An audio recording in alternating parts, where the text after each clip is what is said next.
Hello दोस्तों।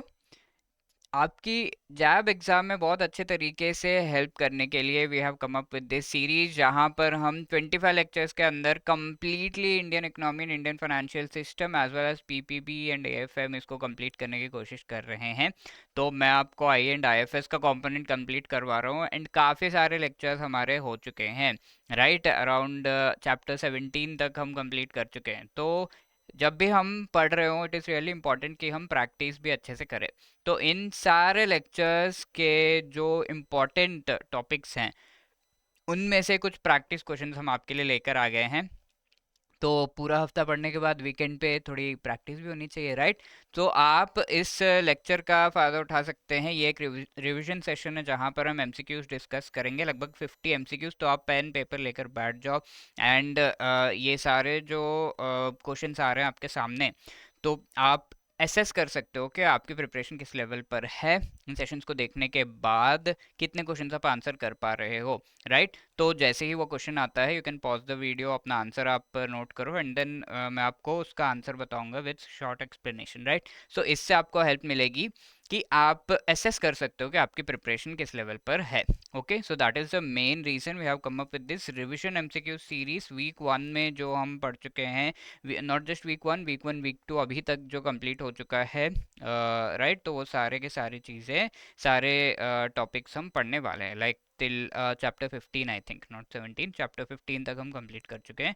We will go through that. So this is the first question आपके सामने, which among the following is incorrect regarding India's economic performance during the British Raj. तो ये lectures थोड़े से fast हम करेंगे बिकॉज सारी एक्सप्लेनेशन ऑलरेडी आपको मिल चुकी है, बहुत अच्छे से एक्सप्लेन कर चुके हैं हम। एंड कई लोगों ने कमेंट भी किया था कि they have benefited really from these sessions, right. तो इसमें हम ओनली आंसर एंड देन छोटा सा एक्सप्लेनेशन वो देखेंगे, राइट। तो यहाँ पर हम देख रहे हैं India's economic performance during the British Raj was dismal.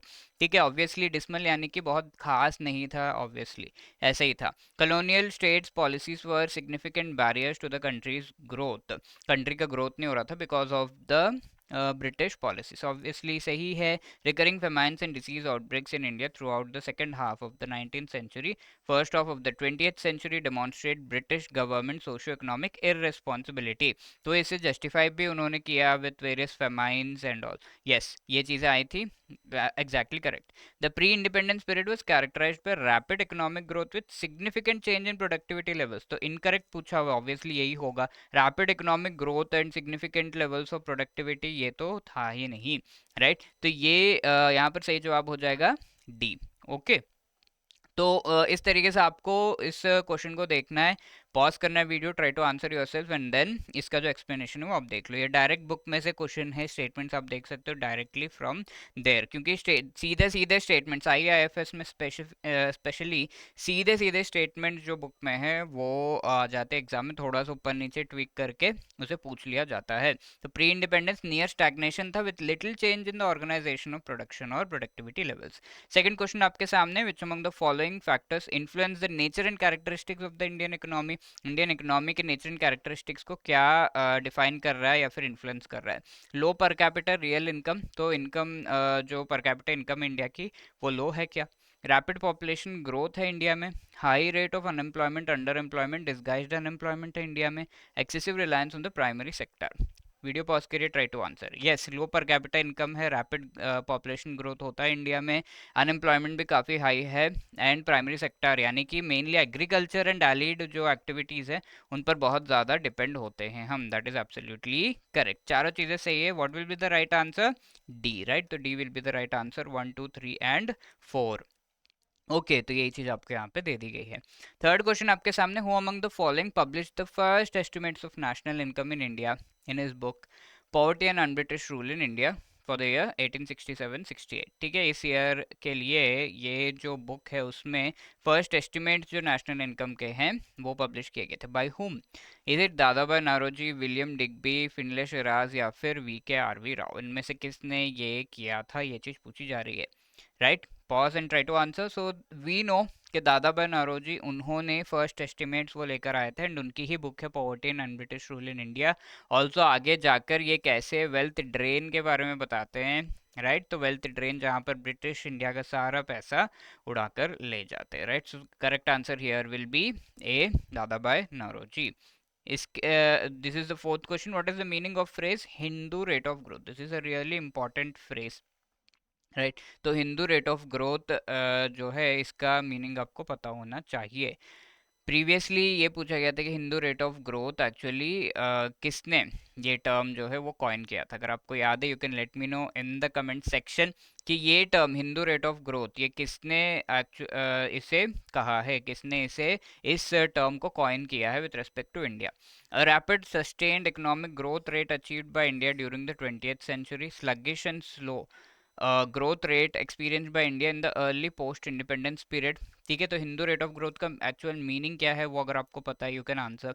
Annual population growth of India, rate at which Hindu population in India grow during the British colonial period. ठीक है, तो ये हिंदू रेट ऑफ ग्रोथ है क्या? तो actually it is low economic sluggish and low economic growth जो India में हो रहा था, 3.5 to 4% के बीच में इकोनॉमिक ग्रोथ इंडिया में हो रहा था इंडिपेंडेंस के जस्ट बाद।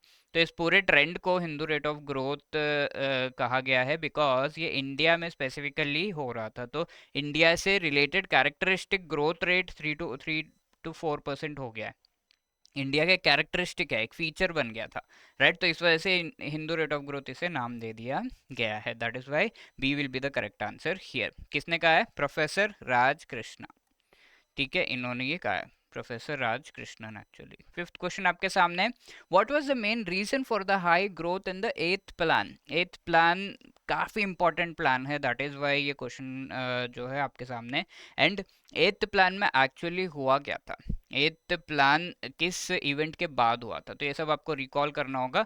मेन यहाँ पर क्वेश्चन पूछा गया कि हाई ग्रोथ क्यों देखा गया? इंक्रीज गवर्नमेंट स्पेंडिंग, गवर्नमेंट में बहुत ज़्यादा स्पेंड किया सोशल वेलफेयर प्रोग्राम्स पर, सर्ज हुआ, डोमेस्टिक सेविंग्स एंड इन्वेस्टमेंट्स जो है बहुत बढ़ गए, increase in the inflow of foreign capital बढ़ गया, एग्रीकल्चरल प्रोडक्टिविटी में एंड टेक्नोलॉजिकल एडवांसमेंट बहुत ज़्यादा देखा गया है इसकी वजह से। तो काफ़ी बढ़िया क्वेश्चन है ये। यहाँ पर एथ प्लान एक्चुअली हुआ था, कब हुआ था? This was after the 1991 economic reforms in India, LPG reforms in India. तो उसके बाद हमने क्या किया? प्राइवेटाइज एंड ग्लोबलाइज, तो दो चीज़ें की। इस वजह से फॉरेन कैपिटल बहुत ज़्यादा इंडिया में आ रहा था और पार्टिसिपेशन जो प्राइवेट सेक्टर का है वो बढ़ रहा था। तो the main thing because of which high rate of growth देखा गया, that is the inflow of foreign capital. Okay, globalization we know it is foreign capital को अलाउ करना। So C is the right answer, right. Six question आपके सामने, which of the following is not the part of primary activities? Primary activities के इनमें से कौन सा part नहीं है? एग्रीकल्चर, फॉरेस्ट्री, फिशिंग, मैन्युफैक्चरिंग, इनमें से कौन सा प्राइमरी एक्टिविटीज का पार्ट नहीं है? तो द करेक्ट आंसर हियर क्या होगा? अगर हम देखें एग्रीकल्चर, फॉरेस्ट्री, फिशिंग, इसके लिए आपको पता होना चाहिए प्राइमरी एक्टिविटीज क्या होते हैं या फिर प्राइमरी सेक्टर एक्चुअली क्या है। तो प्राइमरी सेक्टर ऐसा सेक्टर है जो कि नेचुरल रिसोर्सेज को डायरेक्टली यूज करने से रिलेटेड बात करता है, ठीक है, direct usage and exploitation of natural resources. तो यहाँ पर एग्रीकल्चर, फॉरेस्ट्री, फिशिंग ये डायरेक्टली नेचुरल रिसोर्सेज को यूज करने का या फिर उन्हें ग्रो करने का जो पूरा सेक्टर है। मैन्युफैक्चरिंग में क्या होता है? ये रिसोर्सेज प्रोसेस होते हैं, प्रोसेस जब होते हैं that is part of the secondary, ठीक है, secondary sector. That is why D will be the right answer. And primary, secondary, tertiary sector के बारे में आपको अच्छे से पता होना चाहिए। सेवंथ क्वेश्चन आपके सामने, which among the following term, what does the term sunrise sector refer to in the context of economy? ठीक है, सनराइज सेक्टर का मतलब क्या है? यही क्वेश्चन में भी पूछा गया है, you should know about it, right. Industries and sectors that are in decline and losing economic significance, emerging and rapidly growing sectors with high growth potential opportunities, sectors that are only active during daytime and not during nighttime, sectors associated with traditional agriculture and farming practices। ठीक है, sunrise sector का main meaning क्या है? ये ऐसे sectors हैं, for example technology में अगर हम देखें आर्टिफिशियल इंटेलिजेंस, जिसका प्रेजेंटली हम देख रहे हैं कि काफ़ी ज़्यादा पोटेंशियल है कि फ्यूचर में ये सेक्टर्स बहुत ग्रो करेंगे। For example we have electric vehicles का, राइट, अभी तो नहीं है बहुत ज़्यादा क्रेज, बट आगे जाके ग्रो करेंगे, तो दैट इज़ द थिंग। तो these sectors which are rapidly growing and high growth potential है इनमें, that is called the sunrise sector. ये वाला क्या है, which are in decline and losing economic significance, this is sunset sector. ठीक है, sunset हो चुका है इस पे। और for example C D D V D pen drive ये सब अगर हम देखें तो अब यूज़ नहीं कर रहे हैं हम, तो there is a downfall in their usage. तो ये दोनों तो वैसे ही ठीक है, तो B will be the right answer here. I hope that is clear. Eighth question आपके सामने, what are the key differences between organised and unorganised sectors of the economy. ठीक है, तो यहाँ पर सी एंड डी ऑप्शन शायद 2 and 3 ओनली है, and D option is 1, 2 and 3। तो आप वीडियो पॉज करके you can try to answer this question. पहला स्टेटमेंट क्या, organise sector is govern by strict government regulations while the unorganise sector operates with minimal government oversight. ठीक है, absolutely correct. Strict government regulation, organise sector, for example एक bank में chairman है और एक daily veg labourer है। ठीक है, तो इन दोनों के बीच में ये डिफरेंसेस होंगे, isn't it? Organized sector businesses are subject to comprehensive labor laws and regulations while the unorganized sector faces fewer legal requirements। तो organized sector में क्या है, comprehensive labor laws and regulations यहाँ पर होते हैं। yes, laws and all follow होते हैं organized sector में, and इनके लिए बने होते हैं। unorganized sector में legal requirements कम होते हैं, ये भी सही है। employees in the organized sector generally receive higher wages and benefits than unorganized, ये भी सही है। तो all the three are correct, what will be the right answer, D। okay, ninth question आपके सामने, which among the following is the objective of economic planning in India. India में economic planning का objective क्या है, economic growth, poverty alleviation, employment generation. तो जैसे हम discuss कर रहे थे, इकोनॉमिक प्लानिंग का मेन ऑब्जेक्टिव ग्रोथ, पॉवर्टी को हटाना एंड एम्प्लॉयमेंट जनरेट करना, ऑल ऑफ दीज थिंग्स है which we already know. That is why the correct answer here will be what, D, all of the above, isn't it. Tenth question आपके सामने, what is the full form of NITI Aayog. NITI Aayog का full form क्या है, is it National Institute for Technology Innovation, National Institution for Transforming India आयोग, या फिर national investment and trade integration आयोग, national infrastructure and transportation initiatives आयोग, इनमें से क्या है। ठीक है, तो national institution for transforming India आयोग, इजंट इट, ये एक इंस्टीट्यूशन इसे कहा गया for transforming India. So B will be the right answer, it is not institute and technology innovation, ये तो है ही नहीं, राइट। तो that is the thing, so B will B the correct answer here. 11th question हम यहाँ पे देख रहे हैं, what is the duration of first 5 year plan. तो फर्स्ट 5 ईयर प्लान कब शुरू हुआ था, दैट यू शुड नो। 1950 में वी हैव एन आइडिया कि प्लानिंग कमीशन को एस्टैब्लिश किया गया था। देन फर्स्ट 5 ईयर प्लान कब शुरू हुआ था, 47, 52, 49, 54, 51, 56 या फिर 50, 55, right. So the correct answer here is 1951, 56। तो एक साल हमने लिया and then we said first 5 year plan start करते हैं 51 से 56 के बीच में। सो सी will be the right answer. And काफ़ी इसके बाद वी नो कि 11 more plans, totalling 12 5 year plans हम लेकर आते हैं, isn't it. Next 12th question आपके सामने, विच 5 year plan adopted Mahalanobis strategy.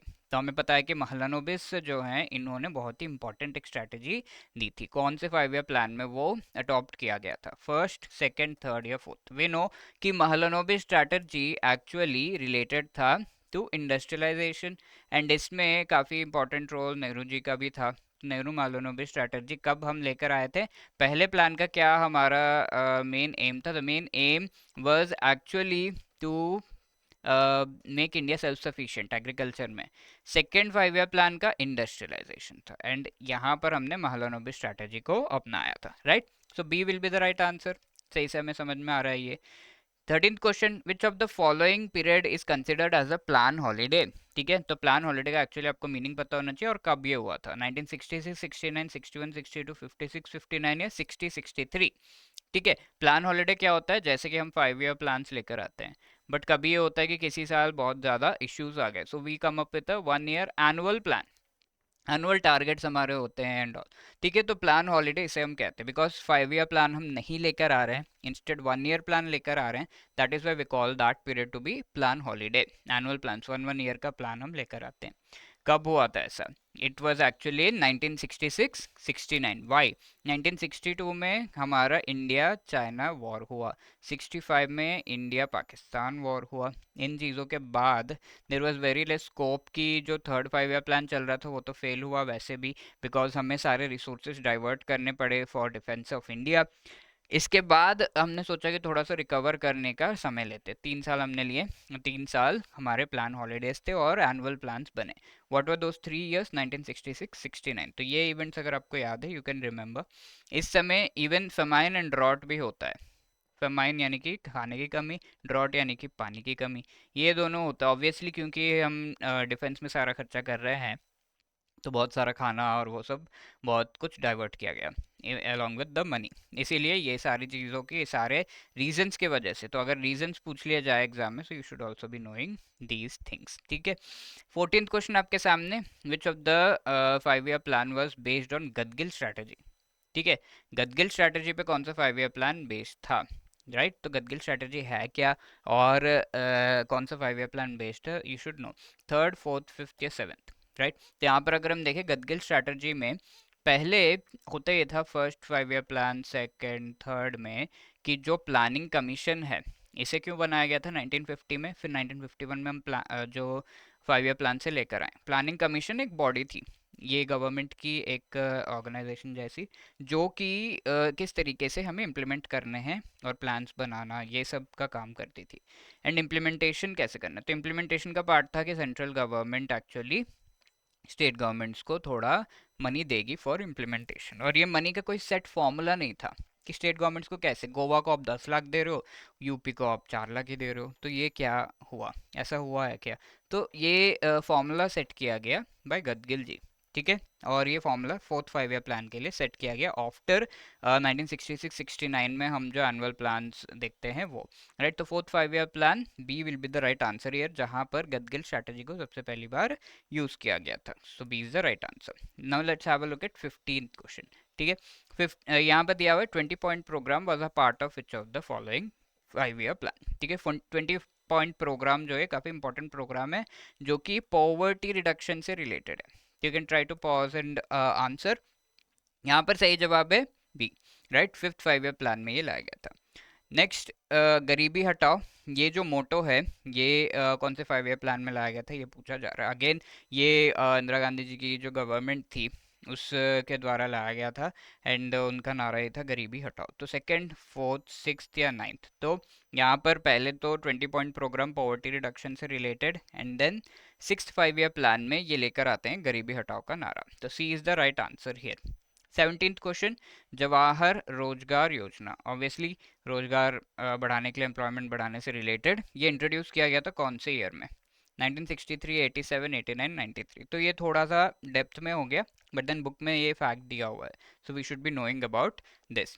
ये योजना सी यानी कि 1989 में लाई गई थी। Right, so C will be the right answer here. Then moving on, 18th question, which among the following is or are correct regarding 8th 5 year plan? तो 8th 5 year plan again काफी important, so we are discussing in depth.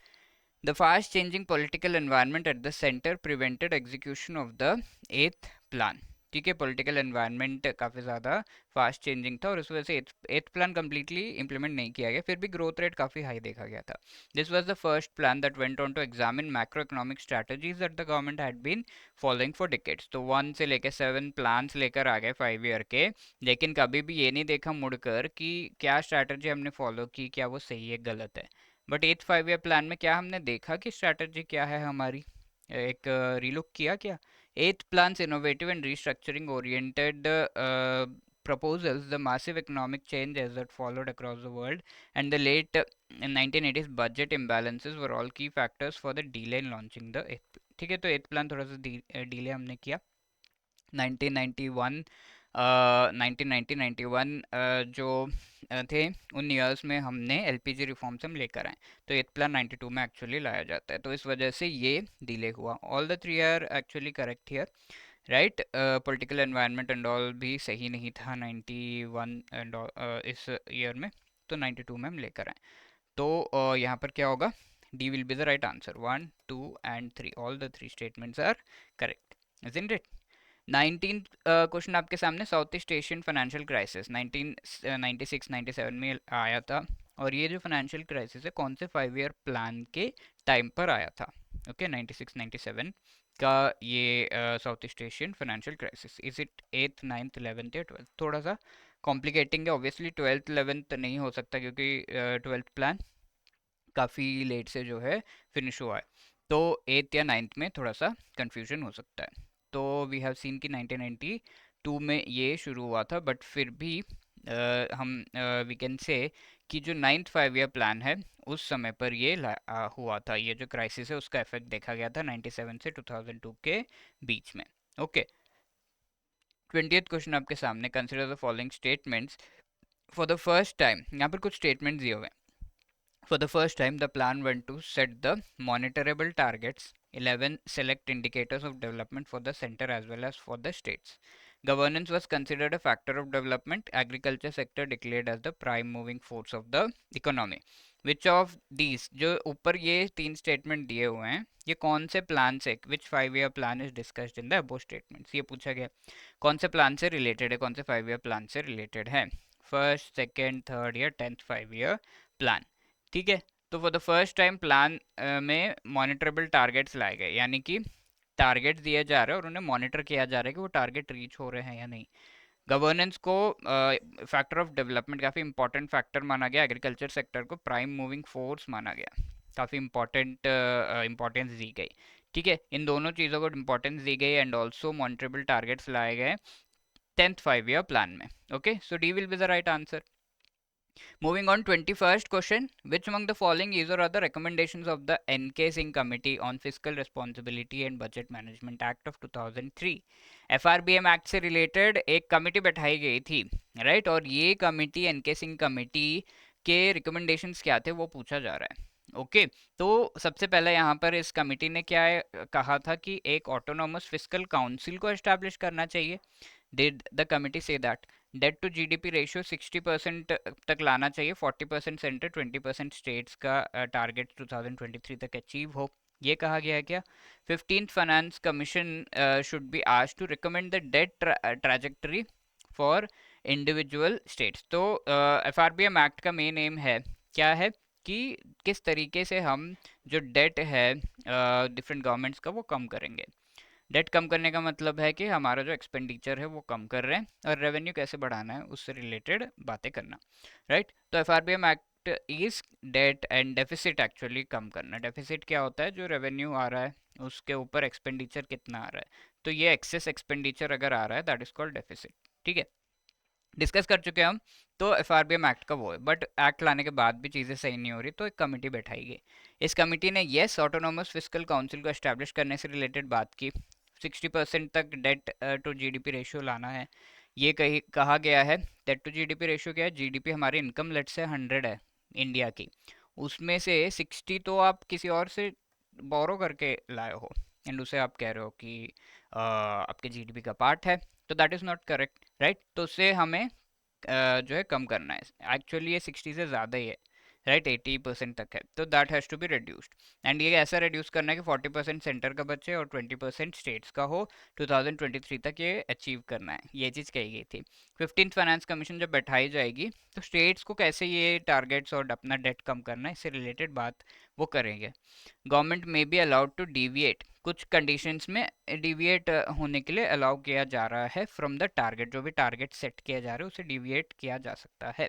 ठीक है, तो I think C and D आपको दिखने रहोगा, 1 3 and 4 only है, C and D is all of the above.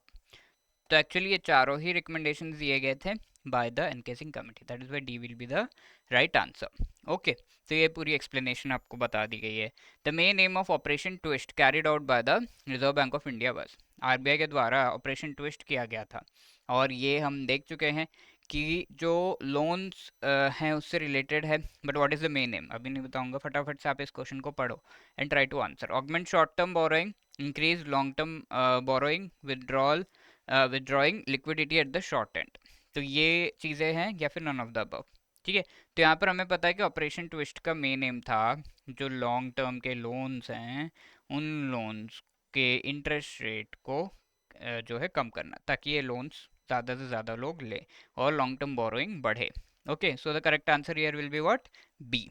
Twist क्या किया गया है, शॉर्ट टर्म जो है वहाँ पर आपके सेलिंग की गई है शॉर्ट टर्म बॉन्ड्स की, एंड उससे जो पैसा आया वो पैसे ट्विस्ट करके लॉन्ग टर्म बॉन्ड्स में लगाए गए, राइट। तो इस तरीके से twist, and then long term जो लोन्स हैं उनके इंटरेस्ट रेट ड्रॉप करने की कोशिश की गई ताकि उसका जो डिमांड है बढ़े, right.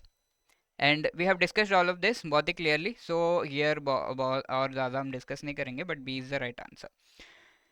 23. The number of members of the Reserve Bank of India present as part of the Monetary Policy Committee are.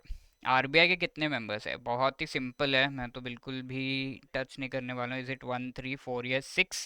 तो यहाँ पर I think the correct answer should be what, yes absolutely B is the right answer. Okay, 3 members RBI के, 3 members government of India nominate करती है। Total number of members are 6 in the monetary policy committee. और अगर आपको याद है कि ये मॉनेटरी पॉलिसी कमिटी से रिलेटेड जो बातें की गई हैं, जो सारे प्रोविजंस है, वो आरबीआई एक्ट के कौन से सेक्शन में मेनली दिया हुआ है, you can let me know in the comment section, right. तो ये एक्स्ट्रा एडिशनल क्वेश्चन है जो हमें आंसर करने आने चाहिए।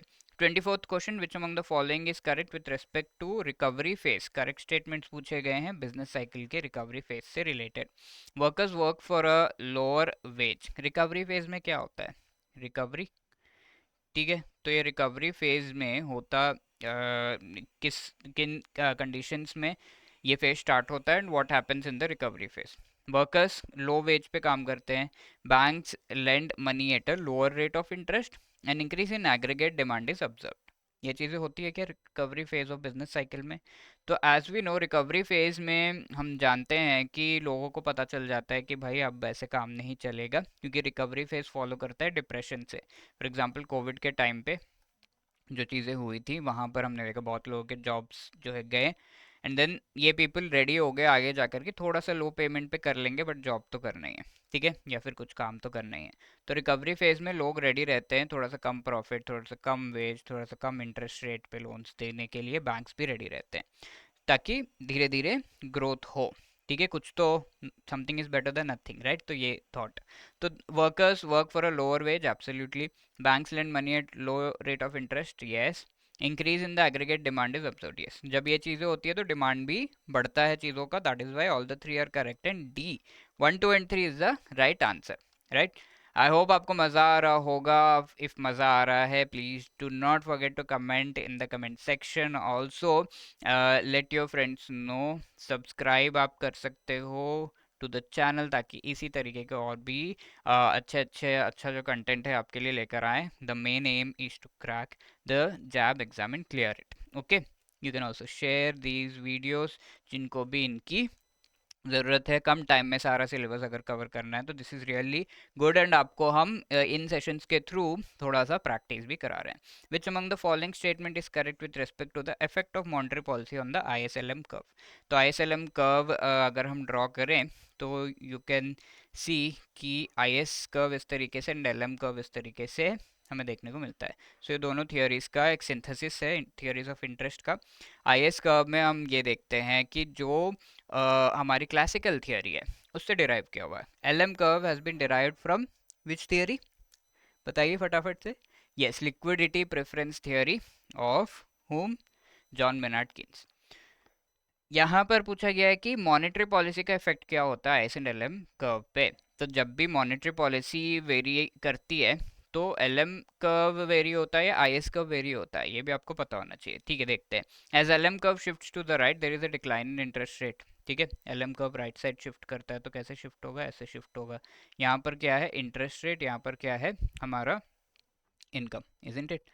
तो ये जब शिफ्ट हो रहा है तो इंटरेस्ट रेट यहाँ पर था और इंटरेस्ट रेट ये कम, सही है क्या? An increase in the interest rate will reduce investment and consumer demand while also assisting in the management of inflation। Interest rate जब कम किया जाता है तो ऐसे में क्या होगा, इन्वेस्टमेंट एंड कंज्यूमर डिमांड जो है उसको इंटरेस्ट रेट कम करने पर ये जो है डिमांड बढ़ता है, ये कहा गया है।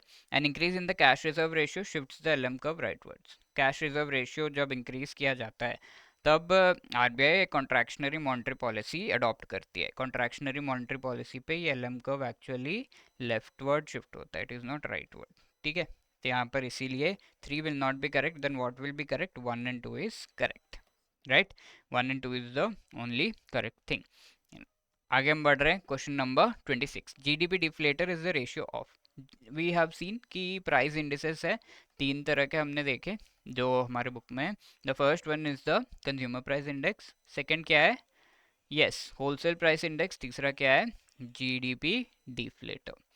जीडीपी डिफ्लेटर किस तरीके से एक प्राइस इंडेक्स है, किस तरीके से इन्फ्लेशन के बारे में बताता है। तो यहाँ पे रेशियो पूछा गया किस किस का है, ये nominal to real GDP, real GDP to inflation rate, inflation rate to nominal GDP, या GDP to gross national product. ठीक है, तो ये पूछा गया। सो वी नो कि GDP deflator nominal GDP to real GDP का रेशियो है। ओके, नॉमिनल यानी कि आज के रेट्स क्या है, रियल जीडीपी यानी कि कुछ some time in the past, यानी कि 2011 उस समय रेट्स क्या थे, सेम प्रोडक्शन जो क्वांटिटी है उसको कंपेयर किया जाता है ताकि ये देखा जा सके कि इन्फ्लेशन कितना हुआ है।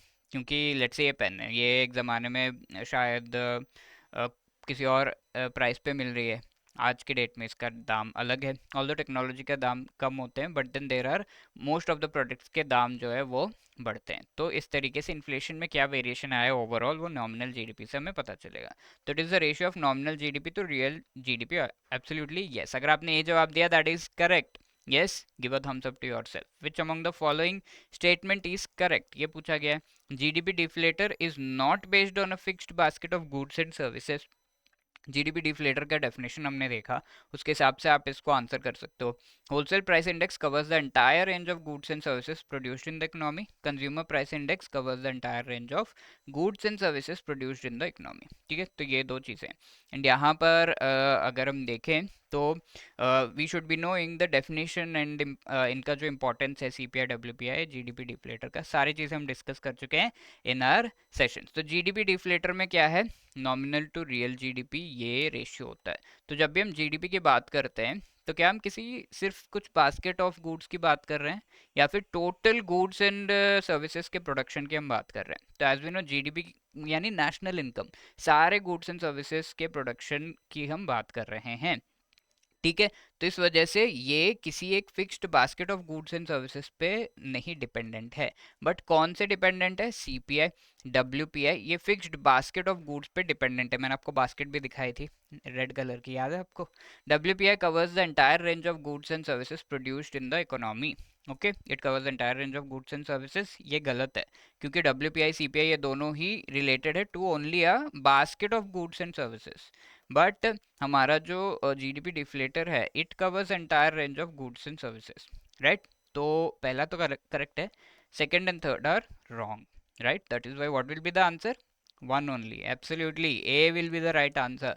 28th क्वेश्चन आपके सामने, the base year of WPI calculated in India is, WPI का बेस ईयर क्या है ये पूछा गया, 1960, 61, 78, 79, 2004, 5 या 11, 12।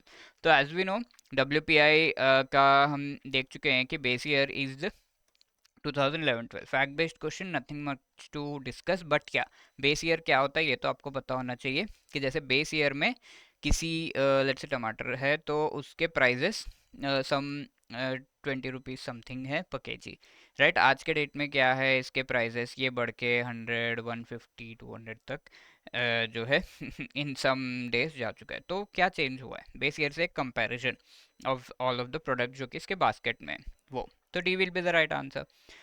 29th क्वेश्चन आपके सामने, consumer price index numbers for the states in India are published by, CPI कौन पब्लिश करता है, फाइनेंस मिनिस्टर रेस्पेक्टिव स्टेट्स के जो है वो, स्टेट्स के लिए पूछा गया, पूरे इंडिया लेवल पर नहीं।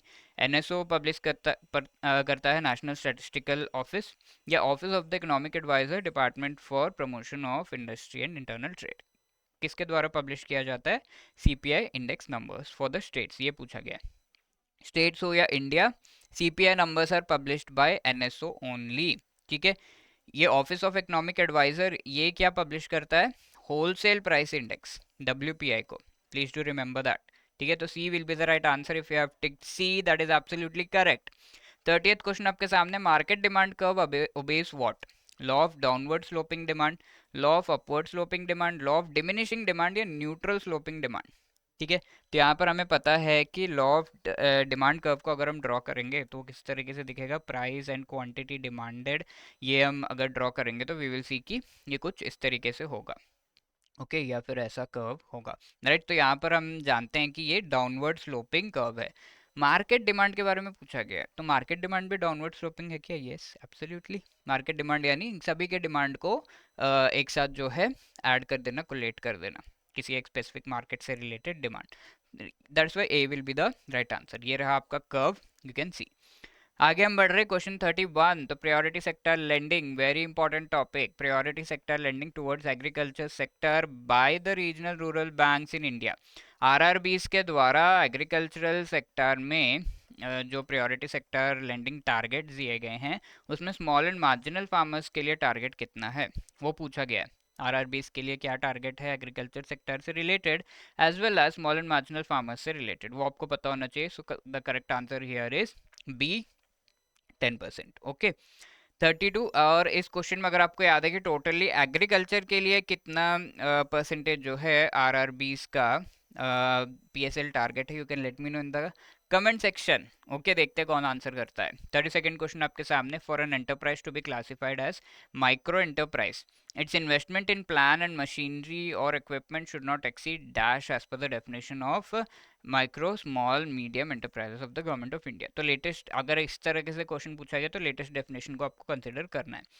तो अलग अलग इंडस्ट्रीज को micro small and medium industries based upon कितना ये इंडस्ट्रीज एक्चुअली खर्च कर रहे हैं, यानी कि इनिशियल इन्वेस्टमेंट इनका हो रहा है एंड कितना इनका टर्नओवर हो रहा है, इसके बेसिस पर क्लासिफाई किया गया है।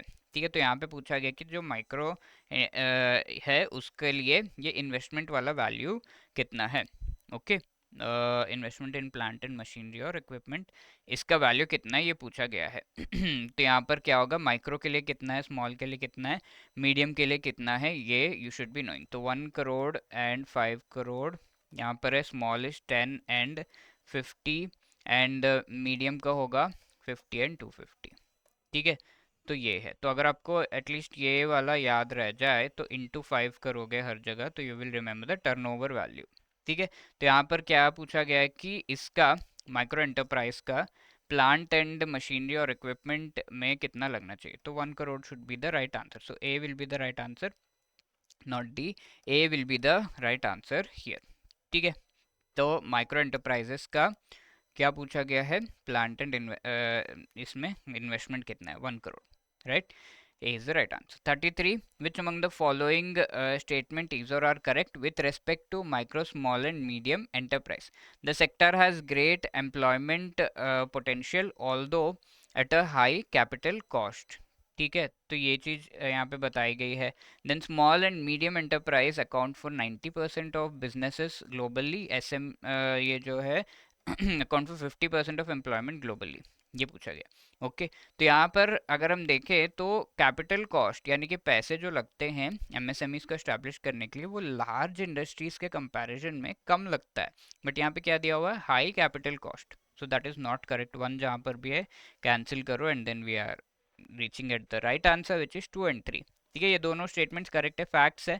90% ग्लोबल बिजनेस जो है स्मॉल मीडियम एंटरप्राइज है and employment globally 50%। Okay, so C will be the right answer here. आगे हम बढ़ रहे हैं question 34। Which among the following statement is are correct? No contemporary society और इकोनॉमी, ये तो आई थिंक रिपीटेड है तो you should know the answer.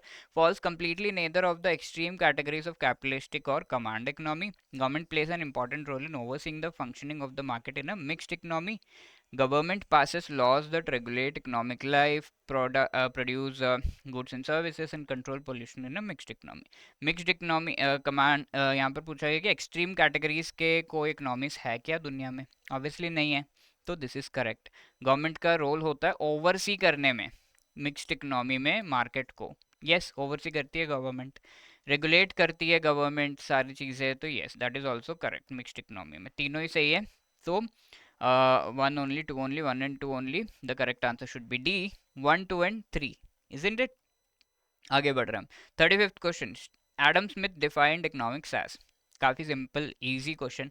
Study of welfare, study of means and end, study of wealth या study of production. Adam Smith सबसे पहले इन्होंने जो डेफिनेशन दी थी इकोनॉमिक्स की, इन्होंने कहा था it is the study of wealth. ठीक है, पुराने ज़माने में दी थी, तो वेल्थ, लोगों की वेल्थ मैनेजमेंट से रिलेटेड ये बात करता है। एंड इकोनॉमिक्स का मेन प्रॉब्लम वो है, ये कहा गया था। What will be the right answer? C. Welfare का किसने कहा था? मीन्स एंड एंड्स का किसने कहा था? If you want you can answer in the comment section, you should remember these, right? तो C will be the right answer here. 36. Which among the following is a method to reduce inequalities in India? Government spending on healthcare, education, social welfare, government investing in free and high quality public services, government investing more in research and development and innovation, taxing rich more heavily। ठीक है, inequality reduce करने का क्या best तरीका है? कैसे inequalities? Economic mainly, rich and poor का जो इनइक्वालिटी है, जो डिफरेंस है, उसे हम कैसे रिड्यूस कर सकते हैं? Health care, education, social welfare, public services पे खर्च करना, यस। रिसर्च एंड इनोवेशन पे खर्च करना, डेवलपमेंट पे खर्च करना, एब्सोल्युटली। रिच पीपल से ज़्यादा टैक्स लिया जाएगा तो ऑब्वियसली इनइक्वालिटी कम होगी, रिच पीपल से पुअर तक पैसे जाएंगे अगर गवर्नमेंट उसे स्पेंड कर रही है सही तरीके से। तो चारों ही सही है इनइक्वालिटी को कम करने के लिए, so D will be the right answer. 37. According to Oxfam's international report 2022, तो ये 2022 का रिपोर्ट से रिलेटेड इन्फॉर्मेशन बुक में सीधा सीधा दिया हुआ है, तो देयर आर चांसेस कि सीधा सीधा भी पूछा जा सके, so we should be very clear about this. And हम सेशन में भी ये चीज़ डिस्कस कर चुके हैं। टॉप 10% ऑफ इंडियन पॉपुलेशन, ये कितना जो है एंटायर नेशन का वेल्थ कितना परसेंटेज कंट्रोल करते हैं? टॉप 10% 27% कंट्रोल करते, 37, 47 या 77। वेरी क्लियर आंसर यहाँ पर है। इवन दो आपको जो ऑक्सफैम की एग्जैक्ट रिपोर्ट के बारे में ना पता हो, यू हैव एन आइडिया कि काफ़ी हाई परसेंटेज वो कंट्रोल करते हैं, 50 से तो ज़्यादा ही है। तो that is why D 77% is the right answer. Okay, तो ऐसे क्वेश्चंस में थोड़ा सा आपको देखना पड़ता है कि किन लाइन्स पे पूछा गया है। Which among the following is or are example of critical infrastructure? So इस सेशन के through not just knowing important questions, but कैसे आंसर करना है एग्जाम में वो भी आपको पता चलेगा, as we are discussing with different kinds of questions. Critical infrastructure का एग्जांपल क्या है? Again I think this is also repeated. तो चार यहाँ पे नाम दिए गए, electricity generation, gas production, telecommunication, water supply. All the four I think are critical infrastructure. Why critical infrastructure is like the infrastructure is the backbone of economy, and सारे infrastructure का backbone critical infrastructure है, यानी कि इसके बिना नहीं चलेगा। Electricity के बिना नहीं चलेगा, gas production, telecommunication, water supply के बिना कोई भी इंडस्ट्री ढंग से नहीं चल पाएगी जहां पर इनकी रिक्वायरमेंट है ना? तो D will be the right answer. All the four are part of critical infrastructure. Three most essential factors which determine long-term and ethical impact of a business or company investment referred to as ESG. ESG जो refer करते हैं, ये क्या है?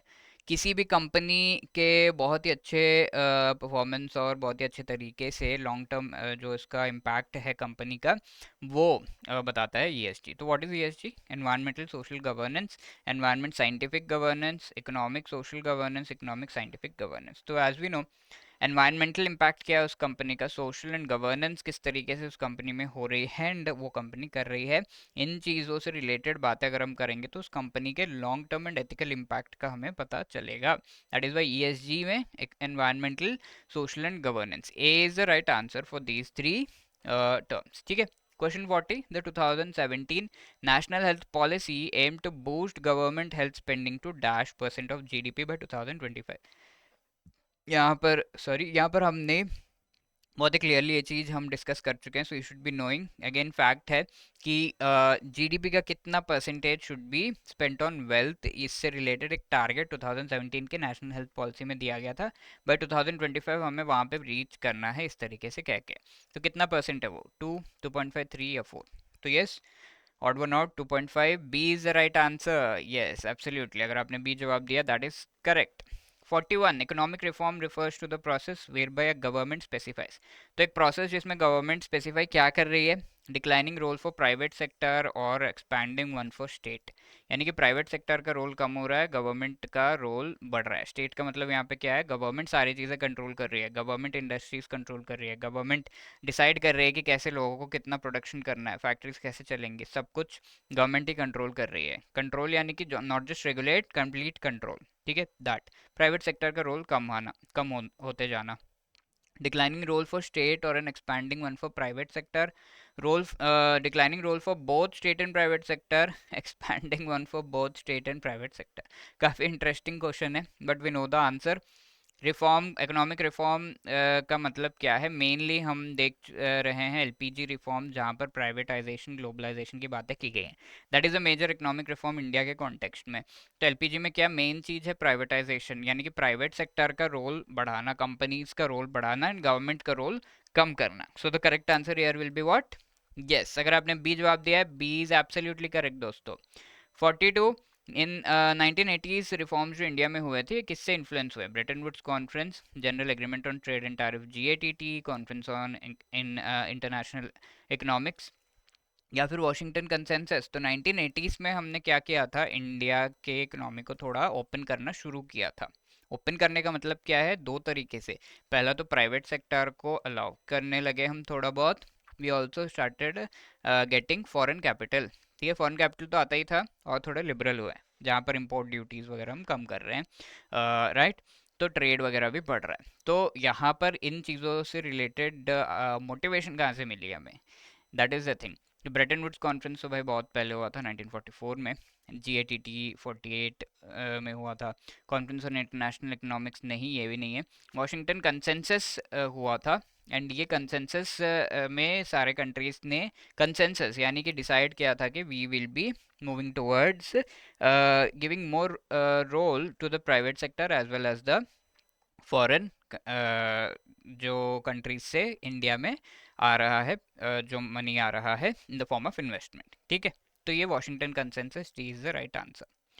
Moving on, question 43. Reasons for the implementation of economic reforms in India 1991 were. 1991 में economic reforms को India में जो इम्प्लीमेंट किया गया था, उसके मेन रीजन क्या है?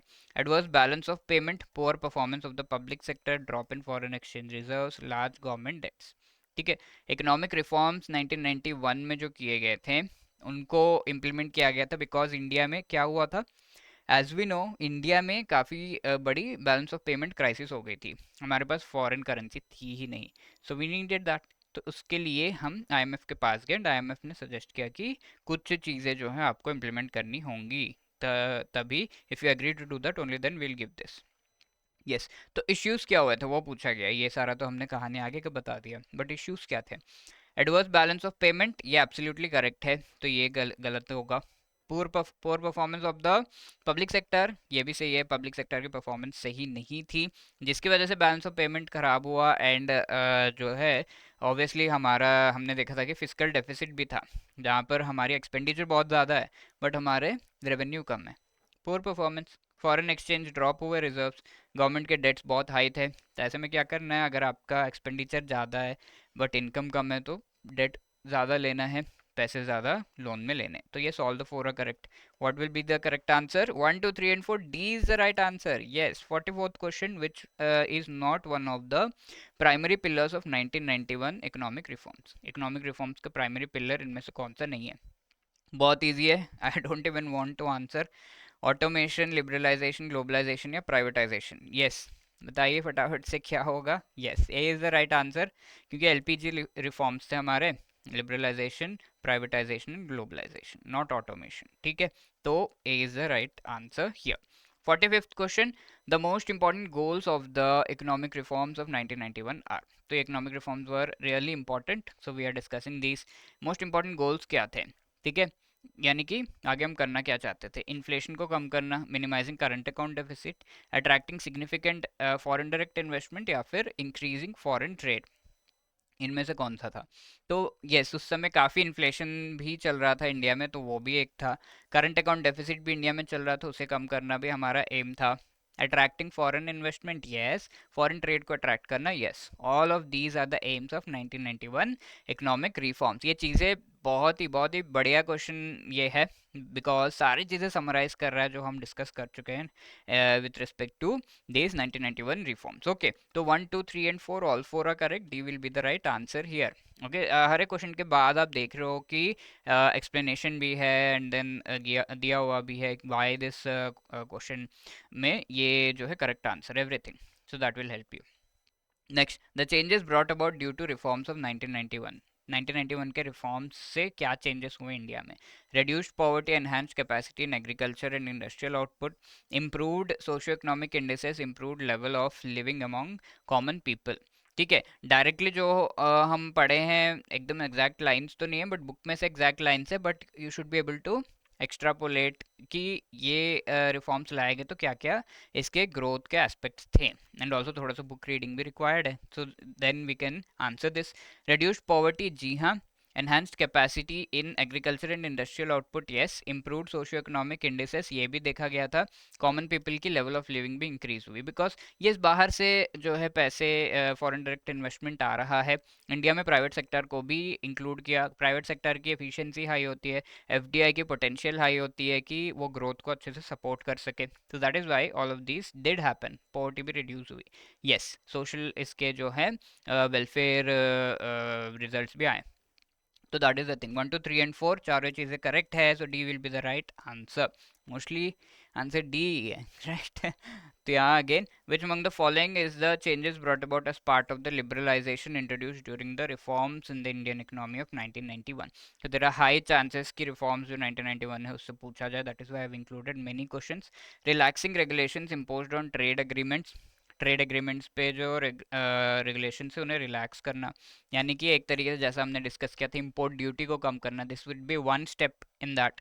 Opening of economic frontiers for international investors and multinationals, enhanced production capacity, abolition of government industrial licensing.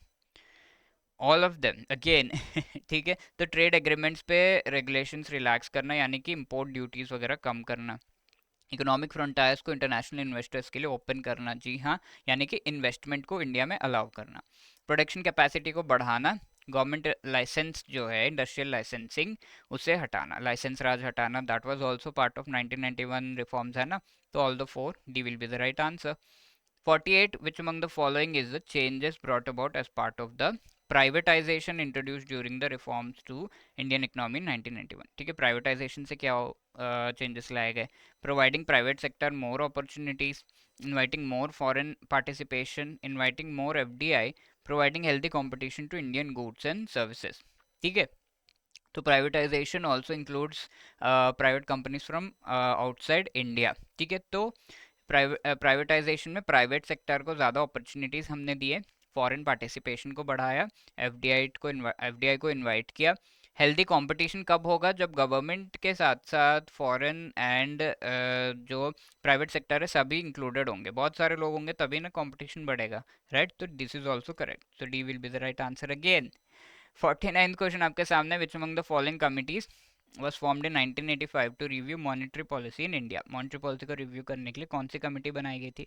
Verma committee, Narasimham one, Chakravarty committee या फिर Narasimham two? Narasimham one was related to financial sector reforms, two was related to the banking sector reforms. So Chakravarty committee, C will be the right answer. and Verma committee और बाकी जो committee से like Padmanabhan committee को बनाया गया था बैंक सुपरविजन, वर्मा कमेटी को बनाया गया था वीक बैंक से related.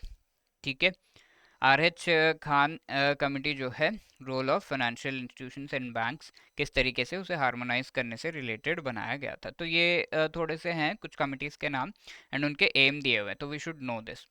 50 and the last question of this session, the Narsimhan Committee one was formed in 1991 with respect to which among the following? Financial sector reforms, monetary policy reforms, bank reviewing bank supervision या weak banks?